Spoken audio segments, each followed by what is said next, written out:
বাংলাদেশে ক্ষমতার পালাবদল বহুত হয়েছে না? পালায় গেছে কে? এক শেখ হাসিনা। সংবিধান কি আপনাকে পারমিশন দেয় যে আপনি ক্ষমতা থেকে চলে যাবেন? আপনি সাংবিধানিক দায়িত্ব বুঝাই দিয়ে যাইতে হবে আপনাকে। আপনি কোথায় গেছেন? সংবিধান তো ডাস্টবিনে ফেলে দিয়ে আপনি চলে গেছেন। আপনার সংবিধান তোমার ডাস্টবিনে মুক্তিযুদ্ধের চেতনা সহ আপনি চলে গেছেন। আপনি এটা কি করবেন? আপনি সংবিধানের দায়িত্ব ছুঁইরা মেরে চলে গেছেন, এইটার কৈফিয়ত কি? কাকে দায়িত্ব বুঝাই দিয়ে গেছেন? আপনি যে নির্বাচন চান, আমাকে দায়িত্বটা বুঝাই দিছে কে? আমাকে বসাইছে সংবিধান 106 দ্বারায় সুপ্রিম কোর্টের ব্যাখ্যা মোতাবেক।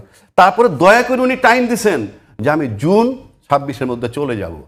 সে টাইম দিতে বাধ্য না, কারণ তার ওই শর্তের ভিতরে টাইম নাই। আমি কতদিন মেয়াদ বলে দিছে? সুপ্রিম কোর্টের 106 দ্বারায় যে রেফারেন্স আসছে তাতে কি বলছে ওনার কাজ কি, উনি থাকবেন কতদিন? কিছুই বলেন নাই। উনি বলছেন যে আমি চলে যাব। আমি এখন মনে করি রাজনৈতিক দলের যে কাজগুলো, সাধারণ মানুষের কথা বলছে একটা, সংবিধান নিয়ে ভাবে না। পৃথিবীর কোনো দেশে সাধারণ লোক সংবিধান নিয়ে ভাবে না।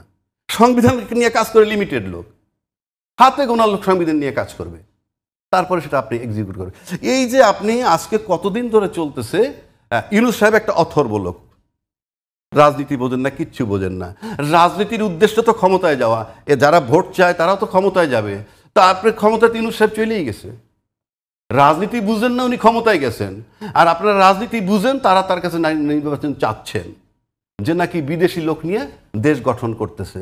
সেই বিদেশি লোক মানেন না, তার সাথে আলোচনায় গিয়ে বসতেছেন। মানে আমি ঠিক বুঝি না যে কোন পদের লোক, আমরা কোথায় আসি। এটা আপনার সমাধান কি করবেন?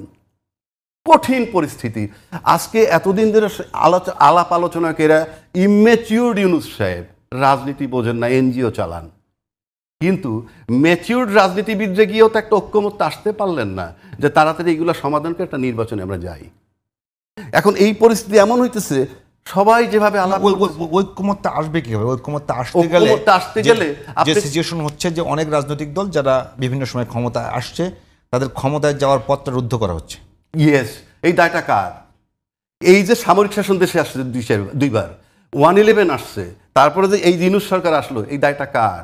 সবাই আসার আগে তো রাজনীতিবিদরা ক্ষমতায় ছিল নাকি আমার বাবা ছিল? একটা বলবেন যে ওই যে ঐক্যমত হচ্ছে না, সবাই তো রাজনীতিবিদ। যদি এই মুহূর্তে বাংলাদেশের সব দাবি অনুযায়ী পিয়ার পদ্ধতিতে নির্বাচনটা হয়, তাহলে তো বাংলাদেশে এই মুহূর্তে যারা আছে কেউ সংখ্যাগরিষ্ঠতা পাবে না। এক, সংখ্যাগরিষ্ঠতা মানে বেশ ভালো বলেন। 2 নম্বর কথা হচ্ছে আওয়ামী লীগের যদি ভোট আপনি মিনিমাম ধরেন, একসময় তো 40 উপরে গেছে তারা, এখন তো 25 বা 20% নিচে দিবেন না। তো তারা যদি কোনো একটা দলের আন্ডারে গিয়ে ঐক্যবদ্ধ হয়, তার মানে তারা সিট পাচ্ছে 25% পারলে 75 জন, তার মানে আওয়ামী লীগ ঢুকে যাচ্ছে না? সেইটার আনসার তো আমি দিব না। It should be decided by the politicians whether they want Awami League or not. পিয়ার পদ্ধতি না আপনি বলবেন। এখন পিয়ার পদ্ধতি যেটা, পিয়ার পদ্ধতির সুবিধা অসুবিধা আছে। আমি ব্যক্তিগতভাবে যে আমি কিন্তু পিয়ার পদ্ধতি চাই না বা চাই এই মতে আমি নাই, কারণ আমি তো একজন আলোচক। আপনি পিয়ার পদ্ধতি মানে হচ্ছেই, এটা তো আমার বুঝাই বলার দরকার নাই, পিয়ার পদ্ধতিতে যে পরিমাণ ভোট পাবে অত শতাংশ ভোট সিট পাবে। এখন মনে করেন 12 কোটি ভোটার, আমরা 50% ভোট হইল 6 কোটি। 6 কোটি ভোট হলে যদি 3 কোটি ভোট বিএনপি পেয়ে যায়, 150 সিট পাবে। হিসাব সহজ, 150 সিট পাবে, হিসাব সহজ। এখন 150 সিট সে পাবে। এখন যদি জামাত 80 লক্ষ ভোট পায়, 40টা সিট পাবে ফর এক্সাম্পল। এনসিপি যদি 60 লক্ষ ভোট পায়, 30টা সিট পাবে। এটার মানে হচ্ছে আপনি যদি পিয়ার পদ্ধতিতে যান, তাইলে কি হয়, সমস্ত রাজনৈতিক দল তার ওপিনিয়ন দেওয়ার জন্য সংসদের ভিতরে ঢুকতে পারে, নাম্বার 1। নাম্বার 2 হচ্ছে এটার ফলে আপনি বাইরে আন্দোলন কমাইতে পারেন, যে সব দলের প্রতিনিধি পার্লামেন্টে আছে, সুতরাং বাইরে আন্দোলন করবা না। 3 নম্বর হইলো, এখানে যারা ভোট দেয়, ভোটটা বিফলে যায় না। কারণ আমি ভোট দেওয়ার মানেই হচ্ছেই আমি যে দলে ভোট দিলাম তার কেউ না কেউ প্রতিনিধি হিসাবে যাবে। এটা ধরেন আপনি মেরিট। আর ডিমেরিট যদি ধরেন, একটা দুর্বল সরকার হবে। বাট গভর্নমেন্ট যদি ট্রান্সপারেন্ট হন, রাজনীতিবিদরা সবাই যদি ট্রান্সপারেন্ট হন, সব পলিটিক্যাল লিডারের নেতারা যদি ট্রান্সপারেন্ট হন, এখানে বিরোধ হওয়ার কিছু নাই। কারণ হচ্ছেই রবি ঠাকুর আর নজরুল যখন একসাথে বসে, এখানে লড়াই হয় না। কিন্তু রাজ্জাকের সাথে রবি ঠাকুরের বসায় দেন, দেখবেন মারামারি হবে। না, আমি আসলে নিজেও এই পিয়ার পদ্ধতি, এটা সম্পর্কে আমি কনফিউজ, যে এটা ভালো হবে না মন্দ হবে না, মানে আমি ওইটা বলছি। হ্যাঁ, আমি এটা নিজেও কনফিউজড।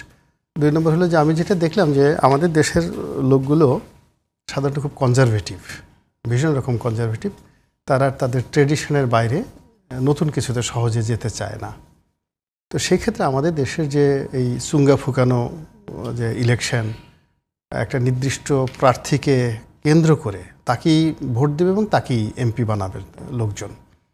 তো এর বাইরে পিআর পদ্ধতিতে গেলে দেখা গেল যে মানুষ শুধুমাত্র ধানের শীষে ভোট দিবে বা দাঁড়িপাল্লাতে ভোট দিবে, কিন্তু এমপি যে কে হবে ওটা ভোটাররা, ওই জায়গার ভোটাররা তারা পাচ্ছে না। তো এই জিনিসটা আমাদের দেশে লোকজন সহজে মেনে না নেওয়ার সম্ভাবনা 99%। আমি আমার ব্যক্তিগত রাজনীতির অভিজ্ঞতা থেকে দেখি, কেননা আমার কাছে যারা আসছে বা আমার ভোট দিচ্ছে, আমার পিছনে যারা স্লোগান দিচ্ছে, তাদের সবারই আমার পিছনে একটা কনসিডারেশন থাকে, তারা আমার কাছে কিছু চায়। আমি যেমন তাকে কাছ থেকে ভোট চাই, সে আমার কাছে টিআর চায়, কাবিখা চায়, চাকরি চায়, আর অনেক কিছু চায়। তার ফলে আমাদের মধ্যে যে একটা মানে অ্যাডাপশন সম্পর্ক, সেই সম্পর্কটা প্রাথমিক স্তরটা পার করে সেটা ভোটারের সাথে পার্টির হয়ে যাচ্ছে। তো ওইটা জনপ্রিয় হতে অনেক সময় লাগবে বা আদৌ সফল হবে কিনা, যদি সফল না হয় তাহলে নির্বাচনটা পিছিয়ে যাবে। এই গেল একটা।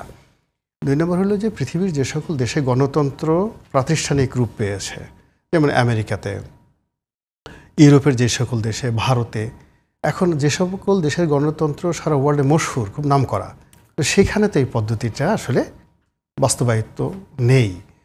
তো যেখানে আপনার উৎকৃষ্ট উদাহরণ নেই, গণতন্ত্রের দ্য বেস্ট উদাহরণটা যেখানে নেই, যেখানে যদি ইংল্যান্ডে যদি আসে এই পদ্ধতিটা চালু থাকতো, আমরা তো আসলে ট্রেডিশনালি আমাদের যে আমাদের সেই লগুলোর একটা ধারাবাহিকতা আছে। আমাদের কিন্তু কিন্তু আব্বাসীয় খলিফাদের আসেনি আমাদের দেশে, ওই অটোম্যান সাম্রাজ্যের আসেনি, কিংবা মুঘলদের যে মুঘল কোর্ট ছিল সেই মুঘল কোর্টের লটা আসেনি।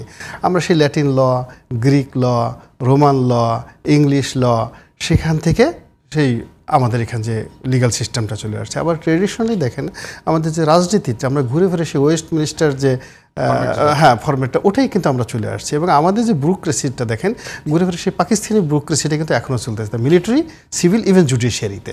এবং এখন আমাদের যে কোর্টগুলো আছে, আমরা সেই লাহোর হাইকোর্ট বা এলাহাবাদ হাইকোর্টের একটা রেফারেন্স হিসেবে ব্যবহার করি।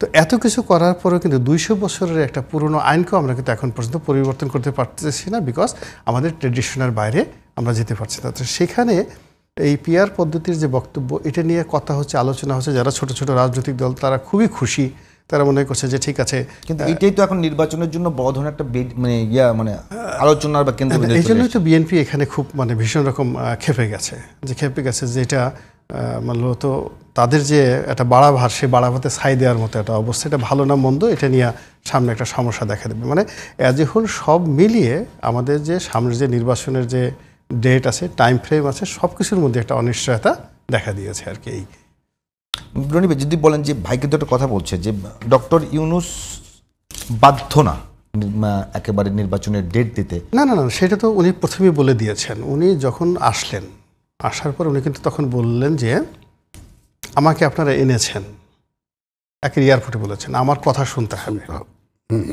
Message is very clear. এবং এখন পর্যন্ত দেখেন আমরা সবাই লাফালাফি করছি, কিন্তু উনি কিন্তু রেসপন্ড করছেন না। উনি খুব কম কথা বলছেন।